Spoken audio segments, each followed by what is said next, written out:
Alright, I am back with a Path of Exile 2 video.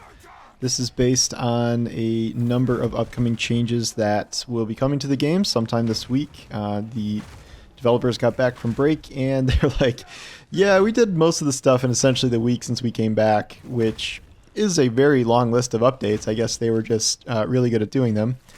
As you will see throughout the course of this video, you are seeing some top pro level gameplay from my warrior, which is now my third class I've done. I hate it. I hate him so much. It feels so terrible. The fact that warrior is a lot less good and fun than other classes is pretty well established at this point. It's just so slow, and these mace skills are so clunky. There's like so much wind up time, and like you have to stop in your tracks whenever you do anything. And it's just, it feels exhausting. I am trying to do some sort of like, I don't know, ultra stun armor break builds, and then I'm probably going to switch to this Warcry build. I don't know. And I asked people and they're like, no, I'm at level 85 and it's still not very fun. But considering I've, taken my Ranger and Monk really as far as I probably can at this point, I'm doing Warrior. It's not good. I'm going to beat the campaign. My goal is to get to Endgame because one of the changes here is a change to armor, and hopefully they're like, this isn't going to be like that much of an overhaul, so like don't get your hopes up too much, but it feels to me right now like armor doesn't even exist or do anything at all, so hopefully it'll just be better than that. They also talked about how warrior does need some buffs, but like strangely they're like, oh, like does warrior need help in the campaign, because that feels fine to me. I don't really care about the campaign. Like, I can struggle through the campaign if I only have to do it once or twice, but this is not fun. I can't imagine you playing this and feeling like this is a good state for the class. So they will be doing some sort of buffs in the future. I think they talked about attack speed and things.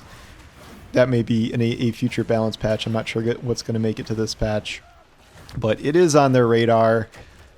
I don't recommend warrior. I'm kind of in it for the masochism now, but we'll see how long I last here.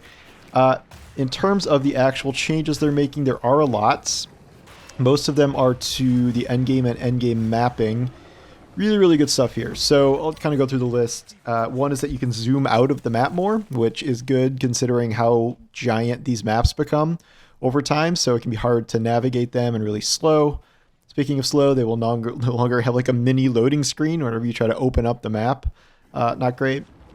There are going to be a lot more boss tiles, 1 in 4 up from 1 in whatever it is. They said this was a bug, essentially. There will also be a new tablet to spawn boss zones.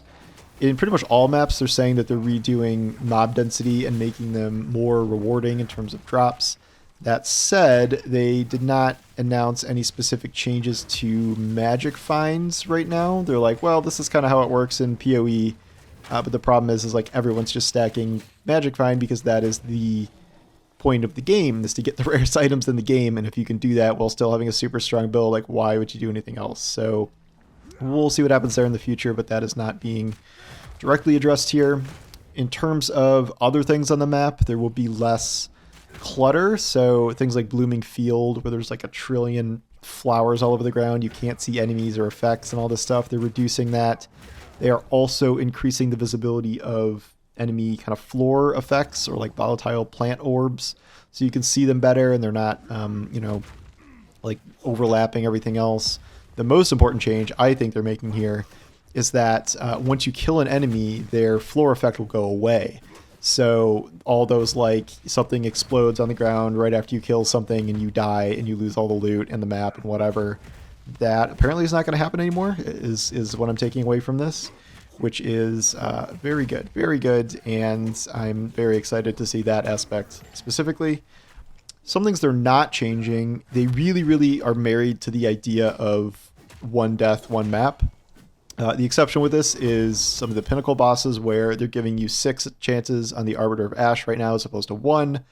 It will go lower as you get higher difficulties, and they said they're going to do it for I think the Citadel bosses too, but they're not sure if that's going to make it out for this patch. But normal maps, they still want it to do 1 death, 1 portal, 1 you're screwed over.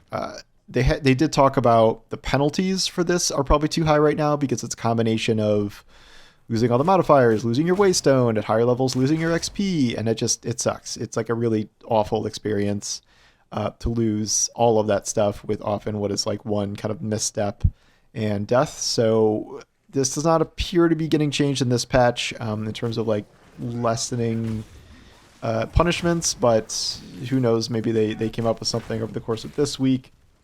They are altering at least some of the like modifier, what are they called, leagues, I think, in the maps where rituals will give more omens, strong boxes will be less terrible, and so that is certainly an improvement.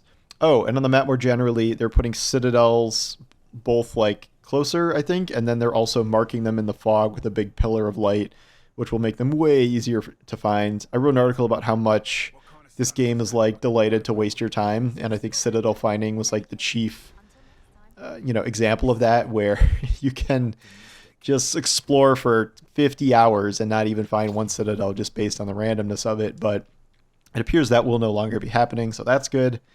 In terms of other things besides the mapping, oh, one more thing. They said that they think waystone generation is okay right now, and that should not be a big issue for people. I would dispute that. I've really gone through ebbs and flows of when I was like waystone starved completely and when I've had kind of an overabundance, but it really can be a loop that collapses if you just die on like a couple of maps and you're kind of way back from where you started.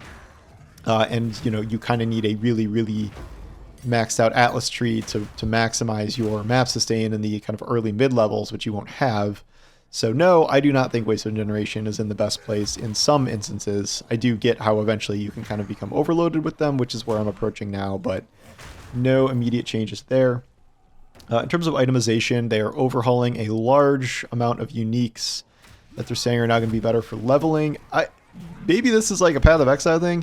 I've never seen a game with worse uniques in my entire life. Are they a joke? A couple of them, yes, are very, very strong. I got, I chance orb this crazy freezing ring that's like amazing, but like so many of these are just outrageously bad. And then they showed a bunch of examples of how they're being buffed. The buffs don't look like that crazy for the most part. It's not like, your Diablo style, like huge 400% buffs to whatever to make things usable. There was one mace that got an attack speed penalty as part of its quote unquote buff. Very strange. I don't really get the philosophy behind Path of Exile 2 uniques. Someone can maybe fill me in on that, but they seem just so rare in terms of like actually benefiting your build. I don't really, and like they're, you're losing so much by picking those given their lack of stats and things that I just don't really understand them. There will be fewer bad mods on higher level items, so hopefully that means less light radius and things. Some tier 5 items cannot even roll some of the modifiers. Like, I think it was crossbows that can't roll attack speed, which seems crazy. Runes, big one. Runes can now be overwritten with new runes. So you can resocket runes. This has been exhausting because every time you change your like resistances or something, if you have one locked in place, then suddenly you're over on one category and under on another. So this will make it certainly much easier to manage resistances in addition to, whatever else you want to be doing. But that's a big change. Huge change for console players is the ability to finally get item filters. There's some sort of sync process that's going to happen with, like, you're not uploading a file to your console or something. It's going to be a sync through the Path of Exile website. Cannot speak highly enough about how dramatically that transforms your game and gameplay looting experience. Just, it's a must-have. So if you're playing on console, very much look forward to that, and then maybe I'll write a guide as to how to do it. Finally, we have some combat balance changes. There are specific boss moves that have had their damage reduced because they were just like comically enormous. So one was like the big gorilla roll or something that just floored you. I don't know all of them. They didn't show all of them, but certainly there are many boss moves that can one-shot you out of nowhere that are more than annoying. I already talked about floor effects and armor buffs, so that is pretty much it, except the last thing is charms. Charms will now show the number of charges you have and when they trigger in combat. And kind of post-video interviews, I saw them saying, like, charms are just not really good in the first place, and everyone says that, like, belts don't have enough charm slots and all this stuff, so they're going to be working on charms later on. It's important to remember that so many of the things in this and a lot of the balance issues are because not only is this early access, which, it is, it's early access to the point where, like, there are no, flails or swords for the warrior class. So the main reason the warrior class is so ass right now is because it has mauls, and that's essentially it. So I think you can do like a bow warrior or something, but I don't know. So, there's just huge chunks of things missing, entire skill gem sets, entire, weapon classes and all this other stuff. So, we do have to be a little patient here. This is going to be in early access for at least 6 months. And they're going to do, I think they're going to do like economy resets. They're never going to just delete your characters. Even when 1.0 launches, they'll put them in like a separate league to, like, I don't know, preserve them in Amber or something. But I keep being like, well, I probably shouldn't devote this much time into it when 1.0 is coming. But 1.0, I don't know, it's not going to be here for 6 to 12 months, so whatever. Yeah. So I'm very impressed with this list of changes, especially if they did like essentially all of these in a week or so.